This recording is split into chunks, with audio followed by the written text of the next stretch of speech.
어, 어느 날 일기예보에도 없었던 갑작스러운 비가 쏟아졌습니다. 비를 피하기 위해 사람들이 처마 밑으로 몰려들었습니다. 빗방울이 굵어지자 한 청년과 할아버지가 처마 밑으로 들어왔고 곧 이어서 중년의 아저씨가 들어왔습니다. 그리고 아주머니 한 분도 비좁은 틈새를 비집고 들어왔습니다. 처마 밑은 낯선 사람들로 금방 가득 차게 되었습니다. 서로 멀뚱멀뚱 쳐다보며 비가 그치기를 기다리는데 이 좀처럼 그칠 것 같지 않았습니다. 그런데 그때 갑자기 한 뚱뚱한 아저씨 한 분이 처마 밑으로 뛰어 들어왔습니다. 큼직한 엉덩이로 밀어대자 청년이 빗속으로 튕겨져 나갔습니다. 모두 모른 척 청년을 외면하고 있었습니다. 그때 할아버지가 이렇게 한마디 했습니다. 젊은이, 세상은 다 그런 거라네.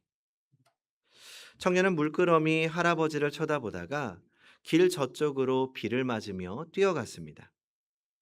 한 4, 5분 정도 지났을까요? 그 청년이 비에 흠뻑 젖은 채로 비닐 우산 5개를 옆구리에 끼고 나타났습니다. 그리고 하나씩 건네주며 말했습니다. 세상이 꼭 그런 것만은 아닙니다. 그렇게 말하고 청년은 다시 사라졌습니다. 그들은 청년이 준 우산을 들고 각기 갈 길로 갔지만 세상은 다 그런 거라며 말한 할아버지만은 차마 그 우산을 들고 가기가 어려웠습니다. 성도 여러분, 세상은 다 그런 거라네. 그리고 세상이 꼭 그런 것만은 아닙니다. 이 두 목소리가 사실은 우리 삶 속에서도 매일 충돌하고 있습니다. 그래서 오늘은 이 두 가지 시선에 대해서 좀 더 깊이 생각해 보려고 합니다. 하나는 우리가 세상을 바라보는 시선에 관한 것이고, 다른 하나는 사람을 바라보는 시선에 관한 것입니다. 그리고 이 두 가지는 사실 하나의 뿌리에서 나오죠. 나는 지금 어떤 눈으로 바라보고 있는가라는 질문입니다. 혹시 주변에 이런 분 계시지 않습니까? 그러니까 뭔가를 새롭게 시작하려고 하면, 아이, 그게 되겠어? 라고 하시는 분. 힘든 일이 생기면, 아, 세상이 다 그렇지 뭐. 라고 말하는 분. 변화를 이야기하면, "에이, 우리가 뭐 해봤자 달라지겠어? 라고 하는 분. 뭐 그 말이 거짓말들은 아니죠. 실제로 살다 보면 그런 경험을 하게 됩니다. 배신당하고 실망하고 열심히 해봤지만 바뀌지 않는 현실 앞에서 무너지고 그러면서 자연스럽게 우리 마음에 벽이 생기는 거죠. 그냥 이렇게 사는 거야. 원래 세상이 이래. 이 생각이 굳어지면 우리는 어느 순간 세상을 다르게 볼 수 있는 눈을 잃어버리게 됩니다.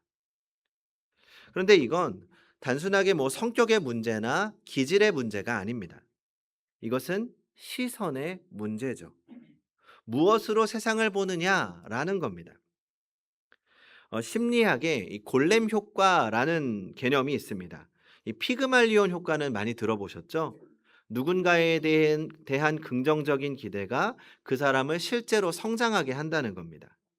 그런데 이 골렘 효과는 그 정반대입니다. 이 많이 알려져 있지 않은 개념인데 저는 오늘날 이 세상에 골렘 효과가 훨씬 더 광범위하게 작동하고 있다고 생각합니다.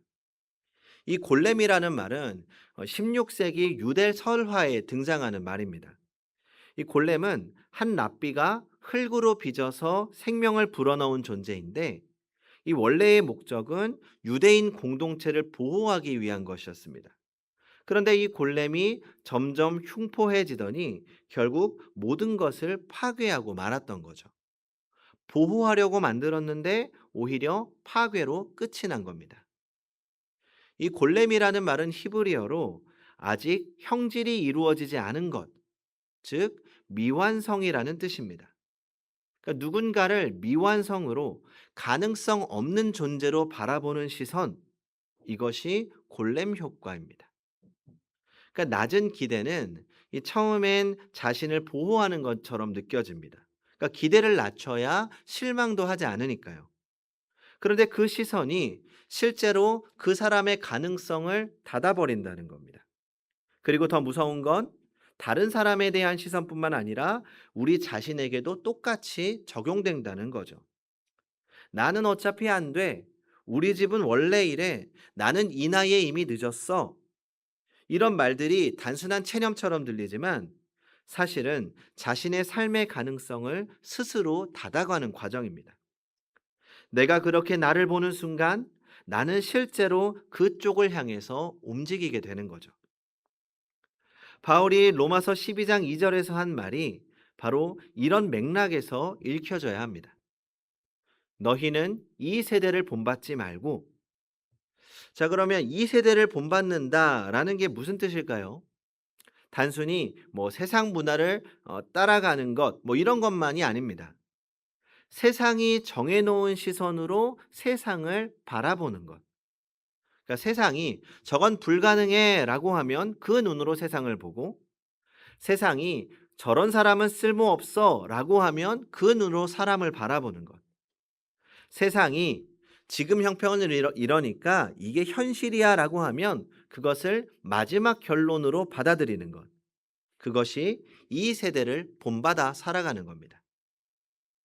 할아버지가 처마 밑에서 한 말, 세상은 다 그런 거라네. 전혀 틀린 말은 아니죠. 실제로 살면서 경험한 것들이 쌓아오면서 나온 말입니다. 그러나 그 시선이 우리 시선의 전부가 되는 순간 청년이 비닐 우산을 들고 돌아올 가능성을 우리 마음에서 지워버리는 겁니다. 현실은 변하지 않았는데 현실을 바꿀 수 있는 가능성을 우리가 먼저 포기하는 거죠. 자, 그렇다면 바울이 제시하는 대안이 무엇입니까? 오직 마음을 새롭게 함으로 변화를 받아 하나님의 선하시고 기뻐하시고 온전하신 뜻이 무엇인지 분별하도록 하라. 마음을 새롭게 한다는 것은 단순하게 감정을 긍정적으로 바꾸라는 말이 아닙니다. 그러니까 현실을 외면하고 그냥 무조건적인 긍정, 낙관적인 삶을 살아가라는 것도 아닙니다. 이것은 시선을 바꾸라는 겁니다. 세상의 눈이 아니라 하나님의 눈으로 이 세상과 이 현실과 사람을 바라보라는 것이죠. 자, 그러면 하나님의 시선, 하나님의 눈은 어떤 눈입니까? 에스겔 골짜기의 마른 뼈에서 군대를 보시는 눈입니다. 갈릴리 어부에게서 12사도를 보는 눈입니다. 이미 죽은 지 나흘이나 된 나사로 앞에서 나는 부활이요 생명이니라고 말씀하시면서 죽음을 생명으로 보시는 눈입니다. 세상이 끝이라고 보는 곳에서 시작을 보시고 세상이 불가능이라고 선언한 곳에서 가능성을 여시는 눈입니다. 이 눈으로 세상을 바라보며 살아가는 것, 그것이 이 땅에서 하나님 나라를 실천을 시작하는 삶입니다. 현실을 부정하는 것 아닙니다. 현실을 보되 현실을 최종 결론으로 삼지 않는 겁니다. 현실의 어려움을 인정하되 그 어려움 너머에서 일하시는 하나님을 함께 바라보는 겁니다. 그것이 타협하지 않는 신앙이고 체념하지 않는 인생입니다. 이제 두 번째 시선으로 넘어가겠습니다. 우리가 살면서 정말 많이 듣는 말이 있습니다. 사람 고쳐 쓰는 거 아니야. 아마 해보신 적도 있을 겁니다. 어떻게 이 말에 동의하십니까? 솔직히 말하면 저도 공감이 됩니다. 살다 보면 그런 경험들 다 하실 거예요. 수없이 기회를 줘도 변하지 않는 사람, 같은 실수를 늘 반복하는 사람, 말로는 바뀌겠다고 하면서 결국은 이저로로 돌아가는 사람, 그 경험들이 쌓이고 쌓이면 자연스럽게 결론에 이르게 됩니다. 사람 절대 변하지 않아. 그리고 이 결론은 어쩌면 상처받지 않기 위한 일종의 자기 보호처럼 느껴지기도 합니다. 그러나 이 말은 결코 성경적인 관점은 아닙니다. 정확하게 말씀드리면 사람이 사람을 고치는 것, 사람이 사람을 바꾸는 것, 그것에 관한 것이라면 맞습니다. 우리는 서로를 근본적으로 변화시킬 수는 없습니다. 제가 성도님들을 바꿀 수 없고 성도님들도 옆 사람을 바꿀 수 없습니다. 그러나 하나님은 고쳐 쓰십니다. 이것이 복음의 핵심입니다. 그래서 우리는 우리 자신에 대해서 그리고 우리 옆에 있는 사람에 대한 기대를 놓지 말아야 합니다. 기대가 현실을 만든다는 것, 이것은 단순한 감상이 아니라 심리학적 실험으로도 입증된 사실이기도 하죠. 골렘 효과보다 피그말리온 효과가 더 유명한 이유 중 하나입니다. 그러면 생각해 보십시오. 하나님이 우리를 바라보시는 눈이 어떤 눈입니까? 하나님은 우리를 보시며 완성된 모습을 바라보고 계십니다. 아직은 지금 거칠고 부족한 우리를 그분이 빚어가실 최종적으로 아름다운 작품의 모습으로 보고 계신 겁니다. 그 시선이 우리를 변화시키는 것, 그 시선 안에서 우리가 변화되어져 나가는 것, 그것이 바로 성화입니다. 예수 그리스도를 닮아가는 것. 성경 곳곳에서 우리는 이 시선을 발견합니다. 예수님이 시몬을 만나셨을 때 시몬에게 베드로라는 이름을 주셨습니다. 반석이라는 뜻이죠. 그런데 그때 시몬은 어떤 사람이었습니까? 충동적이고 나중에는 예수님을 3번이나 모른다고 부인할 사람이었습니다. 예수님도 그 사실을 다 알고 계셨습니다. 그 누가 봐도 반석 같은 사람은 아니었죠. 그런데 예수님은 시몬을 반석이라고 부르십니다. 그리고 그는 결국 초대교회의 반석이 됩니다. 예수님의 기대대로 시몬이 베드로가 된 것이죠. 또 삭개오를 기억해 보십시오. 세리장, 사람들에게 손가락질 받는 사람이었습니다. 예수님이 그의 집에 머물겠다고 하셨을 때 주변에 있는 모든 사람들이 수군거렸습니다. 아니, 저 사람은 죄인인데. 세상의 눈으로 보면 삭개오는 이미 낙인 찍힌 사람이었습니다. 그런데 예수님은 그를 향해 이렇게 말씀하십니다. 이 사람도 아브라함의 자손이다. 그 기대 안에서 삭개오가 바뀌었습니다. 그날 삭개오는 자신의 재산 절반을 가난한 자들에게 주었고 속인 것은 4배로 갚겠다고 선언합니다. 사람이 사람을 바꾼 건 아닙니다. 하나님의 눈으로 바라본 시선이, 하나님의 은혜와 하나님의 사랑이 그 안에 있는 가능성에 불을 붙인 겁니다. 그렇다면 우리가 어떻게 살아야 될까요? 먼저 하나님의 시선으로 우리 자신을 바라보아야 합니다. 하나님의 눈에 우리는 완성된 작품입니다. 그리고 우리 곁에 있는 사람에 대해서도 그렇습니다. 혹시 이미 결론 내려버린 사람이 있지 않으십니까?